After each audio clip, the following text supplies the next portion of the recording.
Tolee ashamaa akkam jirtan hordoftoonni fi jaalatamtoonni kabajamtoonni chaanaala koo jalatti argamtan hundumtuu obbolawwan kun nagaa keessanii nagaadha galata waaqayyo nageenyi na bira jiru isin birallee akkasuma jiraatu bakka jirtanitti nagaa waaqayyo isiniif haa baay'atu jecha ayyaanni akkamiin darbee akkamiin dabarsitanii ana bira hunduu gaariidha hunduu nagaadha egaa barri kun bara nagaa bara jaalala bara tokkummaa bara afaanitti wal beeknee bara xiqqaan guddaadhaaf hajajame guddaanis xiqqaa hajajatee wal kabanyee jiran nuufaa ta'u kabajaan maaliif numaaf jechuudha yoo wal kabanyee yoo afaan wal been rabbillee irratti jaalala nuuf dabalaa jechuudha kanaafuu akkasuma barri kun bara nagaa bara jaalala bara tokkummaa bara wanta yaadne kamuu itti argannu namni kamuu bakka yaade bakka garaa ofii wanti badan kunis biyya keessaa badee dhukkubni amma keessa jiru kunis han biyya hunda yaaddachaa jiru hundi biyyarraa badee wanti qoricha hin qabne qoricha argatee wanti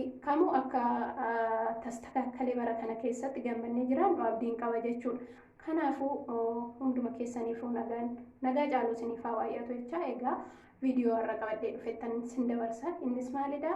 Ija keenya ilkaan keenya akkamittas adda'uu akka qabnu waan isinitti argisiisu waan barbaadeef qabadhee dhufeen jira jechuudha.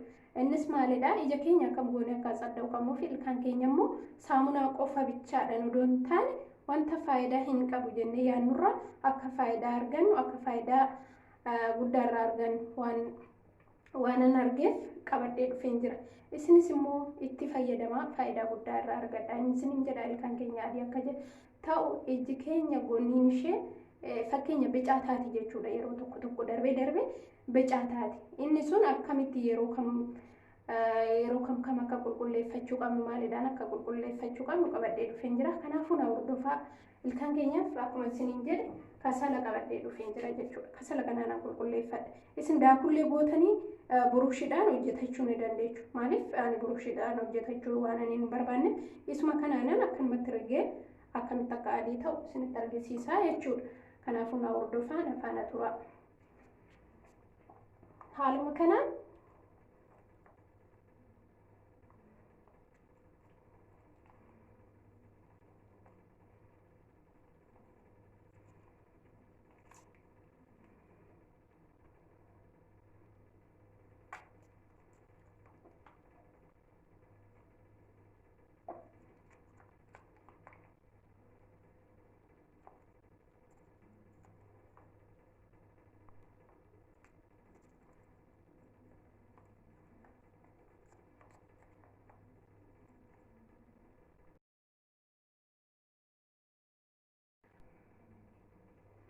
asitti loomii qopheeffadheen jira jechuudha. Muree gimmaasha ishii qopheeffadheen jira asirratti saamunaa kiyyan qicadha jechuudha. Maaliif loomiin xiqqoo neeshoo maxxootti waan ta'eef akka nun gubneef haala kanaan itti godhachuu qabna jechuudha. Saamunaa haaluma kanaan itti goonee ilkaan keenya sirriitti riguu ni qabna.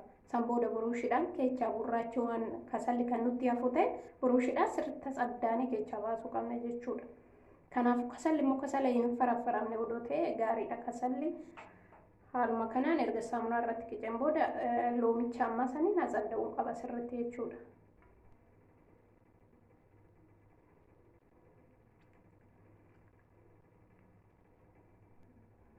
Amma immoo maaltu naafe buruushii fi saamunaadhaan adda'uu qofa jechuudha. Keecha isaa sirriitti adda'uu qaba.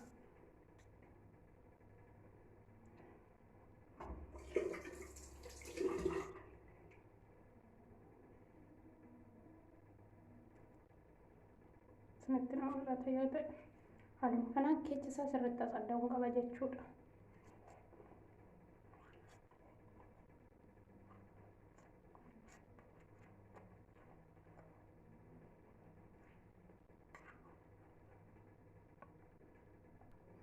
Innaa ilkaan fixeen jira immoo amma ija keenya jechuudha. Ija keenya maaltu nu barbaachisa? Baradoo akkam gochuu qabna?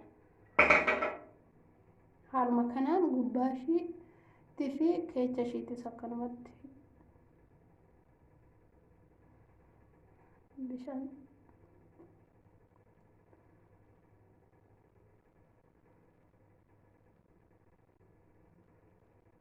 immoo akkamitti akka addachuu qabnu waliin ilaalla jechuudha. Ijas samaadhaan addaana dalaash yookaan immoo baradoo jechuudha.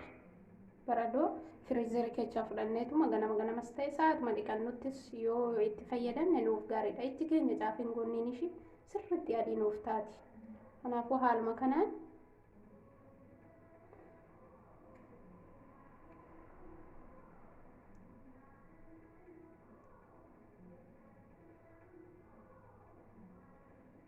sirriitti qorra garuu